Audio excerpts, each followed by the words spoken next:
শেখ হাসিনার পক্ষে রাষ্ট্র নিযুক্ত আইনজীবীর সময় আবেদনের প্রেক্ষিতে মানবতাবিরোধী অপরাধ মামলার রাজসাক্ষী সাবেক আইজিপি চৌধুরী আব্দুল আল মামুনের জেরা হচ্ছে না আজ। তবে সকাল ৯টার দিকে ট্রাইব্যুনালে হাজির করা হয় সাবেক আইজিপিকে।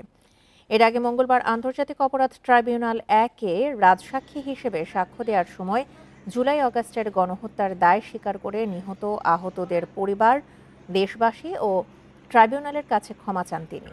সাবেক প্রধানমন্ত্রী শেখ হাসিনা ও স্বরাষ্ট্রমন্ত্রী আসাদুজ্জামান খান কামালের নির্দেশে মারণাস্ত্র ব্যবহার করে এই নৃশংস হত্যাযজ্ঞ ঘটেছে বলেও জবানবন্দিতে জানান চৌধুরী মামুন।